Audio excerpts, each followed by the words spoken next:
Hello and good morning to very dear students of class 7th. My dear friends, today we are going to learn a very beautiful lesson from the main course book of yours, and this is the very first lesson, that is three questions, and this lesson is authored by Leo Tolstoy.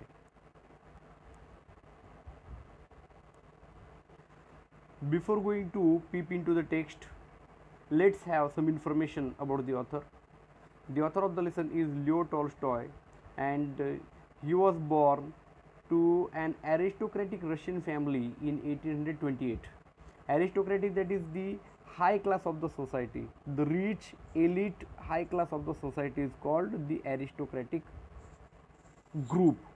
And to that aristocratic group family, in 1828, Leo Tolstoy was born. He is best known for the novels War and Peace, written in 1869, and Anna Karenina, written in 1877. And these are the novels which are often cited greatest of his novels. He first achieved literary praise in his 20s with his semi autobiographical trilogy. Trilogy, that is a set of three works of art. Here there are the three works of his dramas. They are childhood, boyhood, and youth. And these series of books were written in the from 1858 to 1856, and Sevastopol sketches 1855. Tolstoy's fictions include many short stories and several short novels. Fictions, that is novels. So basically he was a novel writer. He also wrote dramas and numerous philosophical essays. Hope this much of the information of the author will help you a great deal. There are some difficult words in the lesson that appear off and on. The first word which I can quote here is council. Council, that is a committee of advisors. For example, the students' council. Hermit. Hermit, that is a saintly person who lives in isolation. That person normally does not get mixed up with the society, so that person uh, prefers to live separated or alone. For example, he saw a hermit living alone in the forest. Greet, that is welcome. The chief guest was greeted warmly. Faint, to become unconscious. A man fainted due to weakness. Summary of the lesson. Once there was a king. He wanted to know the answers of three questions, which he thought if he knew them, he would never fail in his life. So, there was some inner feeling in the mind of that king that if he knew the answers of the three questions, he will never fail in his life. And the questions were, please note down the questions. These are the very important questions, because these questions are the base of this lesson, because the lesson itself has been entitled as the three questions. The first question is, what is the right time to begin something? Which people should he listen to? And the third question was, what is the most important thing for him to do? These were the three questions that the king had. What is the right time to begin something? So when he would want to start something new, which would be the best time for him to begin that or to start that thing? Secondly, which people should he listen to? It means who are the people whose advice he should take? And the third question was, what is the most important thing for him to do? So what should be the priority of him? What things should be given the priority to? What are the most important things for him to do? So these were the three questions that the king had. In order to know the answers of these three questions, he sent several messengers promising good reward. Throughout his kingdom, he sent many messengers, and he also promised good reward to the people who would give the answers correctly, and that would also satisfy the king. Many wise men came to the king with different answers. So you know well, very well, many men, many minds. Many messengers came to the many wise men came to the king, and they had different reasons. They had the different answers to these questions.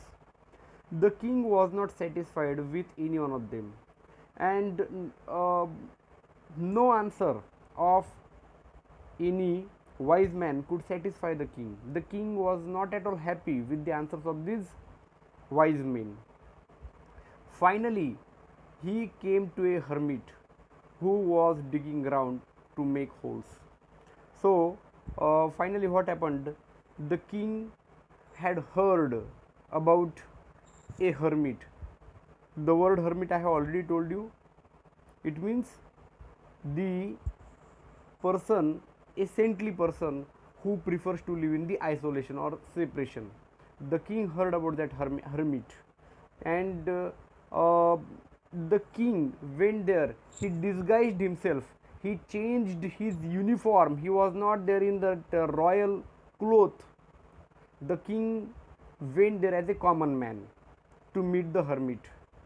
And when the king went there to meet the hermit was digging the ground to make holes. In order to plant the seeds in the holes, the hermit was digging the ground. The king asked him the questions. So, without passing his time, the king asked the three questions to the hermit.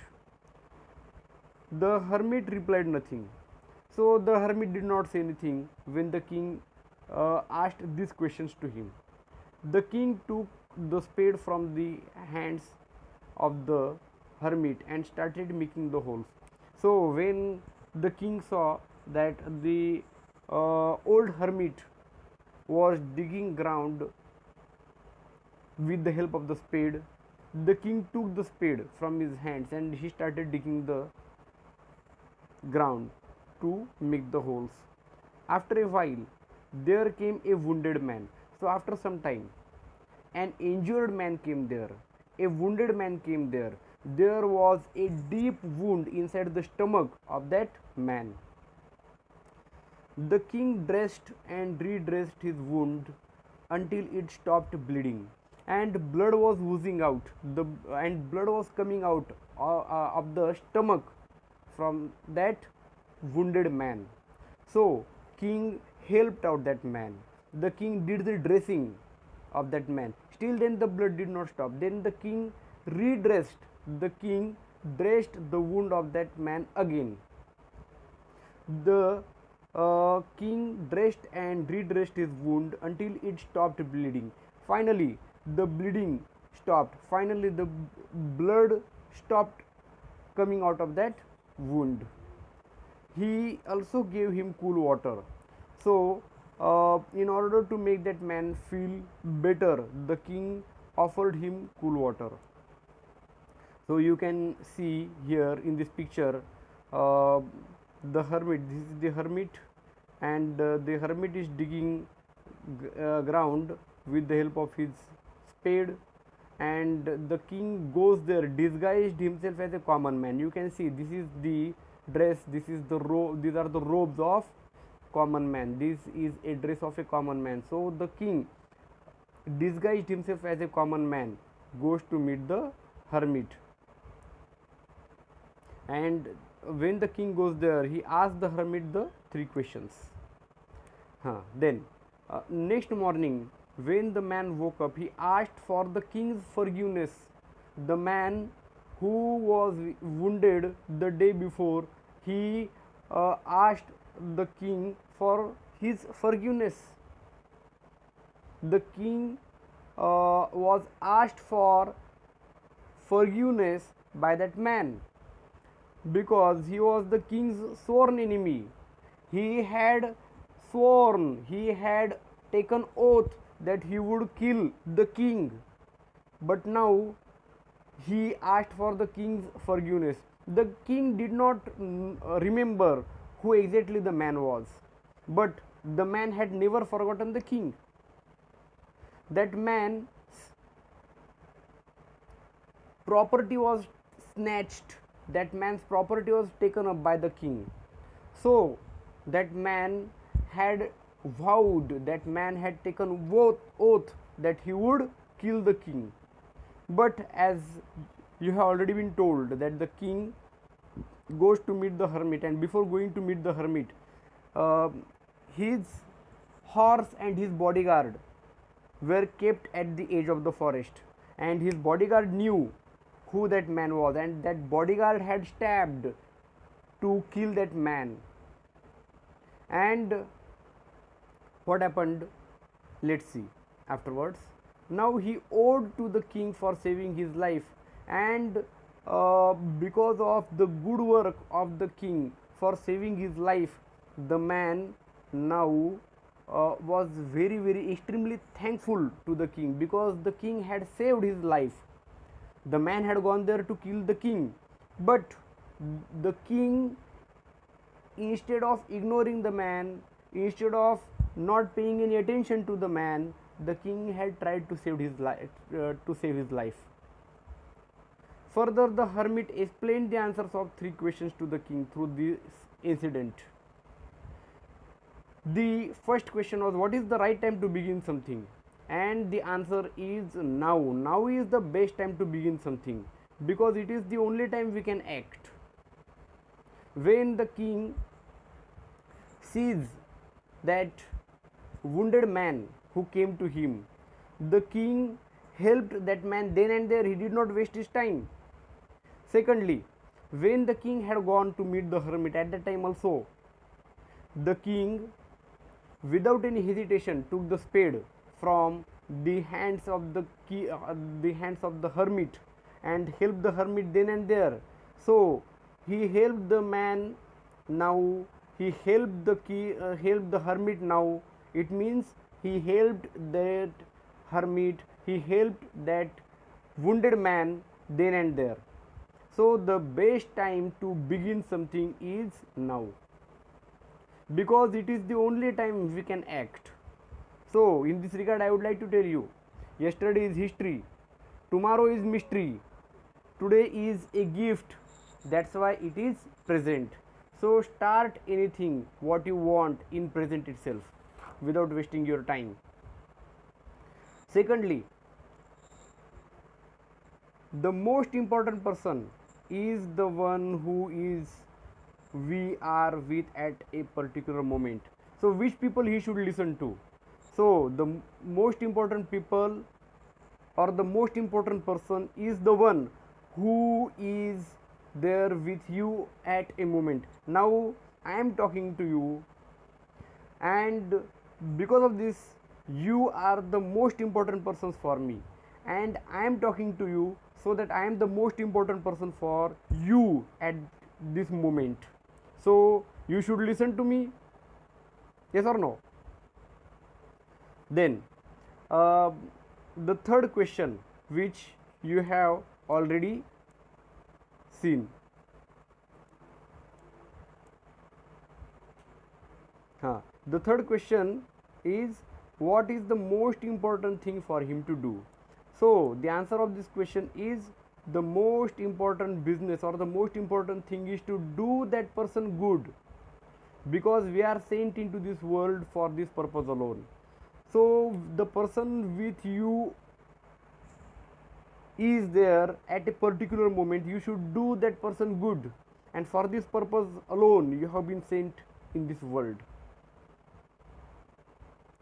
So here you can see, here there is that hermit, here there is the king, who, as I have already told you, comes there disguised as a common man, and you can see in the stomach there is a deep wound of this man, and the king is dressing and redressing the wound of the man until the blood stops.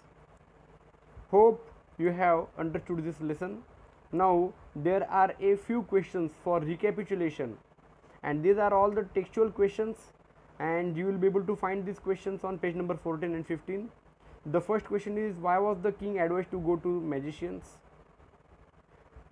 In answer to the second question, Whose advice did the people say would be important to the king? What suggestions were made in answer to the third question? Did the wise men win the reward, or did the wise men win any reward? If not, why not? The fifth question is, how did the king and the hermit help the wounded man? The sixth question, in the sixth question there are a couple of questions. Who was the bearded man? Why did he ask for the king's forgiveness? The seventh question is, the king forgave the bearded man. What did he do to show his forgiveness? The eighth question, that is last but not the least, what were the hermit's answers to the three questions? Write each answer separately. Which answer do you like most and why? Then this is the application based question. On page number 15 and 16 you will be able to find it. Here there are two groups, group A and B. So you have to match the correct pair from A to B. Hope you have understood the lesson. Thank you very much and have a nice day ahead. May God bless all of you.